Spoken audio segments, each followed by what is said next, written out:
Bonjour à toutes et à tous et bienvenue dans la revue de presse de ce jeudi 20 août. Et à la une ce matin, un mot revient dans presque tous les journaux, dispersé. La gauche fait sa rentrée et elle l'a fait en ordre dispersé. Regardez Libération.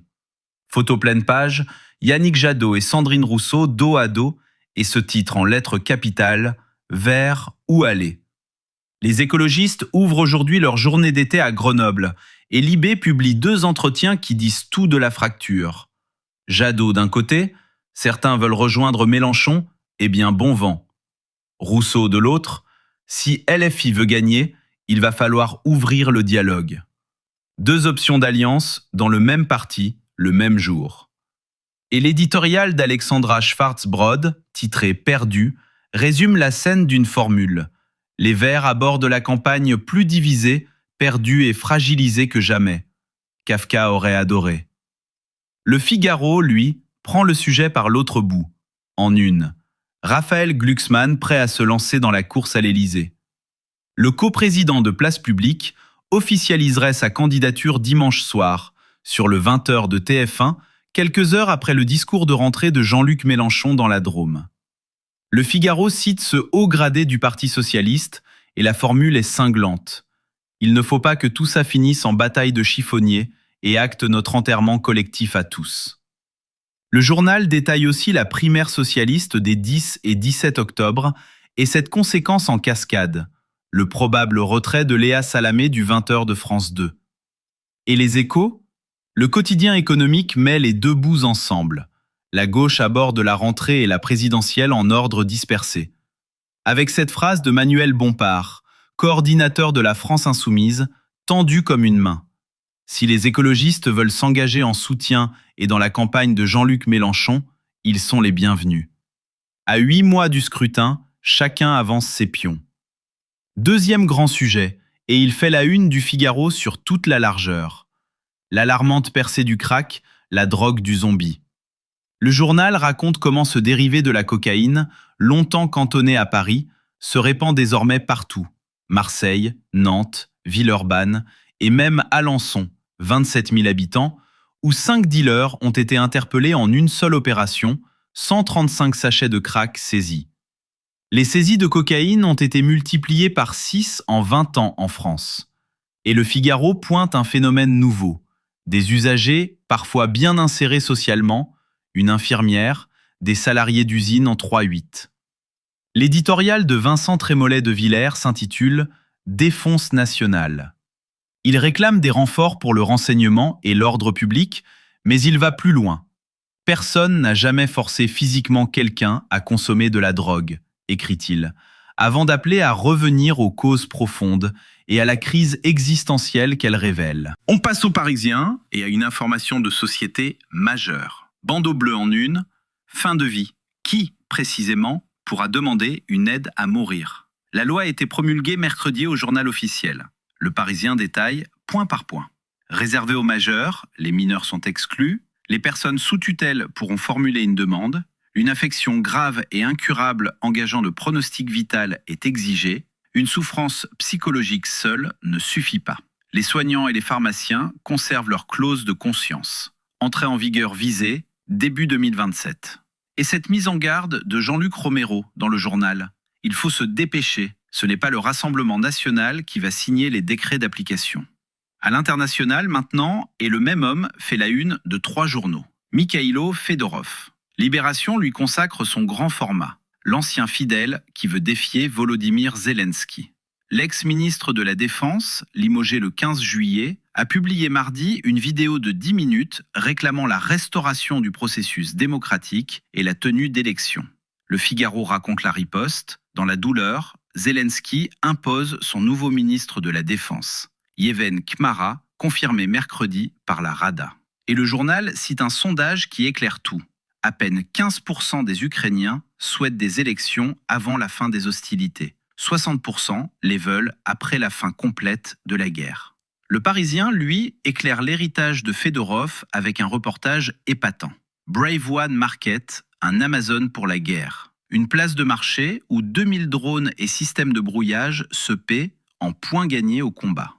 Volet économique. Et là, c'est la une des Échos. Auto, les Chinois tissent leur toile.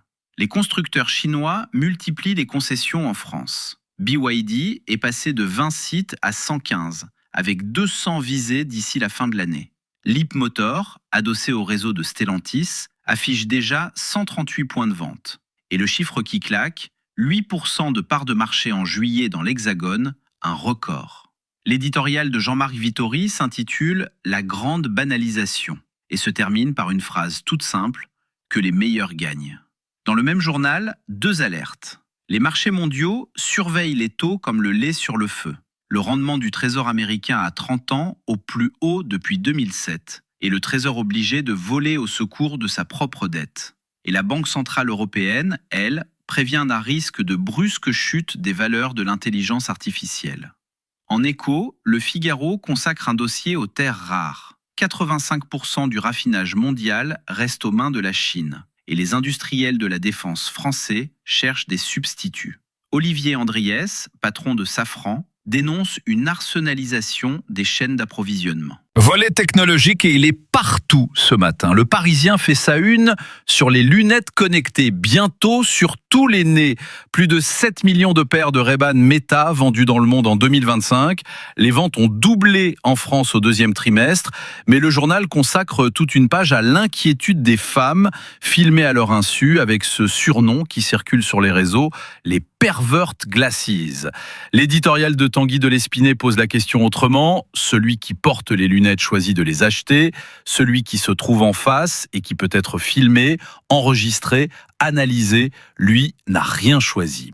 Et pendant ce temps, les Échos racontent l'entrée en bourse triomphale des robots.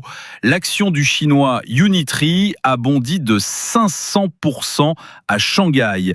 Le Figaro ouvre une série sur l'Asie. En Chine, les robots débarquent à la rescousse des humains avec cette phrase glaçante d'une responsable de centre pour seniors. Progressivement, les robots vont entrer dans la famille. C'est une tendance inévitable. Et maintenant, mon coup de cœur. Un texte qui ne fait pas la une, mais qu'il faut lire. Page 19 du Figaro, une tribune de l'historien Stéphane Ratti. Il part de la cyberattaque contre la Direction générale des finances publiques et il remonte à la Rome antique. Le lustrum, le recensement, le rôle moral des censeurs et cette réforme de Jules César qui a fait passer le peuple romain du recensement collectif à la déclaration individuelle. Sa crainte que le vol des données du fisc ne débouche sur le sentiment de n'être qu'une donnée, un numéro, une adresse, et donc de ne plus appartenir à une collectivité soudée. À lire en miroir du Parisien, qui décrit une nouvelle génération de hackers, Zero Bytes, les auteurs de la fuite, qui se confient à l'AFP et à BFM TV. Ils veulent faire parler d'eux pour s'acheter cette crédibilité sur les forums, explique un expert.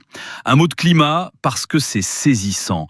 Le Parisien titre en une « Les mers françaises en surchauffe ». Plus de 20 degrés en Normandie et en Bretagne, 26 sur l'Atlantique, jusqu'à 30 autour de la Corse.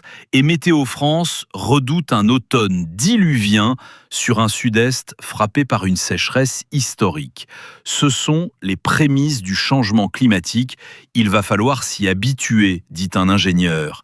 Les Échos poursuivent leur série d'été sur la même ligne. Le climat dictera-t-il les règles du sport ? Réponse : 90% des stations de sport d'hiver françaises à risque d'enneigement défavorable une année sur 2 à l'horizon 2050. Et puis on termine par la culture et par une belle page. Le Parisien consacre sa une culture à Nathalie Baye, disparue le 17 avril. Sa fille Laura Smet et son ami Dominique Besnéard inaugurent aujourd'hui la place Nathalie Baye à Angoulême, avant le festival du film francophone qui s'ouvre lundi. Ma mère était la star la plus normale du monde, confie Laura Smet. Et cette phrase très simple qui serre le cœur. Souvent, elle me faisait répéter mon texte. Aujourd'hui, je me surprends tout le temps à me dire « je vais appeler maman pour répéter ». Signalons aussi dans le cahier d'été de Libération un grand récit sur Mohamed Ali et George Foreman. Ils se sont tant détestés. Et dans le Figaro, l'histoire des sœurs Mitford et celle des montres disparues, dont la zénith de Gandhi, son unique bien. Voilà pour cette revue de presse. Excellente journée à toutes et à tous.